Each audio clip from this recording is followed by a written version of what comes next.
The Lord be with you. And with your spirit. A reading from the Holy Gospel according to Luke. Glory to you. When some were speaking about the temple, how it was adorned with beautiful stones and gifts dedicated to God, Jesus said, "As for these things that you see, the days will come when not one stone will be left upon another. All will be thrown down." They asked him, "Teacher, when will this be? And what will be the sign that this is about to take place?" And Jesus said, "Beware that you are not led astray, for many will come in my name and say, 'I am he,' and 'the time is near.' Do not go after them. When you hear of wars and insurrections, do not be terrified, for these things must take place first, but the end will not follow immediately."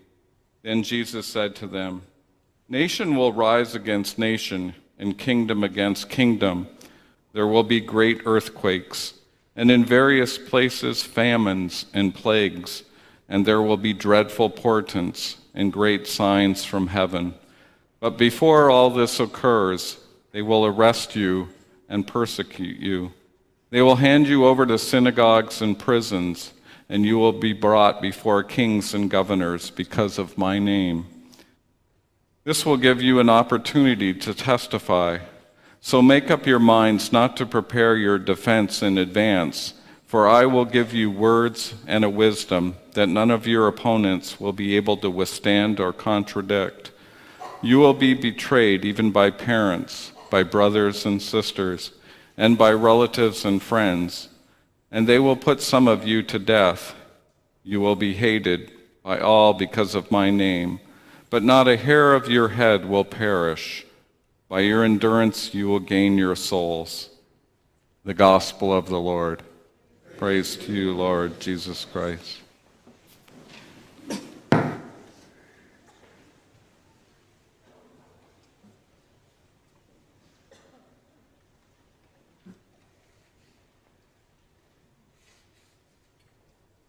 So we continue our preaching series. Our preaching series called Insomnia, the Lies That Keep You Up at Night. Father John kicked off the series when he covered the fear of abandonment and rejection. In the second week, Deacon Dennis discussed money fears. In our third week, Father Pedro talked about the fear of death. This weekend, I will talk about the fear of losing stability. People look for stability in our institutions, such as politics, economy, family, and the church as examples. Everywhere we look in today's society, we see chaos, which leads to instability. Politically, look at the unrest in China, Barcelona, Spain, and in the UK with Brexit. In the US, we see an instability due to an unpredictable president. We see walls erected to keep out immigrants. We are now facing instability in Canada. Don Cherry even got into trouble on Hockey Night in Canada. The financial crisis of 2000 2008 and 2009 resulted in many major corporations to be in financial trouble and that were overextended by loans and unable to pay back their creditors. During this financial crisis, many companies and even banks in the US filed for bankruptcy and restructuring. As employees, we seek stability in our places of employment. During the financial crisis, many employees lost their jobs as well as their homes, especially in the US, or American firms operating in Canada. When we lose our stability through job loss, we often lose our own sense of identity. We also suffer a loss of routine. When I lost my job, I yearned for a place to go each day. It took me many months to redefine my identity and to find my sense of purpose. At the time I was able to devote myself to God, God allowed me to lose my position at work in order for me to redefine myself and grow as an individual. Please see my personal story in this weekend's edition of The Shield. Here is a great prayer for us to remember. If you remain in me and my words remain in you, ask whatever you wish, and it will be done for you. John chapter 15, verse 7. As children, we seek stability within our family and with our parents. Unfortunately, in our secular society, we see many families impacted by divorce. We see more and more blended families, and one of the parents living out of town for work reasons. As a Canadian society, we see more and more families carrying far too much debt, either by credit cards, mortgages, and unemployment. All of these elements put stress on the family and cause instability.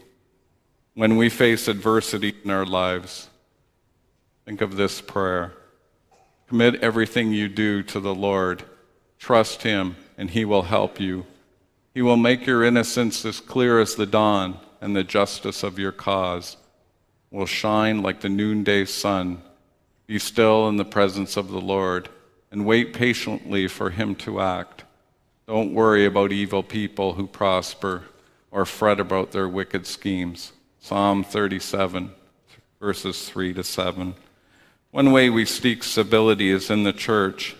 Unfortunately, our church has been rocked by scandal for the last 10 years and is unstable due to the sexual abuse crisis from clergy. We see instability even in our own parishes as we transform to the family of parishes. Pope Francis continually tries to implement change, but is facing resistance from many of the cardinals. Shortage of priests is also a concern around the world, and Pope Francis is still trying to solve this problem. Here is a great reminder to always put our trust in the Lord. Trust in the Lord with all your heart. Do not depend on your own understanding. Seek His will in all you do, and He will direct your paths. As people, we don't like or handle change well. This leads to chaos in our life. As people, we often put our security in structures and institutions, whereas it would be much more beneficial to put our security in the Lord. Remember to always keep your faith in the Lord at all times. But blessed are those who trust in the Lord and have made the Lord their hope and confidence. They are like trees planted along a riverbank with roots that reach deep into the water. Such trees are not bothered by the heat or worried by long months of drought. Their leaves stay green and they go right on producing delicious fruit. Jeremiah chapter 17, verses 7 and 8. 2,000 years ago, Jesus predicted the temple being destroyed, wars and insurrections. Nation will rise against nation, kingdom against kingdom. You will be betrayed by parents, brothers and sisters, and relatives and friends, and they will put some of you to death. You will be hated by all because of my name. But always remember, but not a hair of your head will perish. By your endurance, you will gain your souls.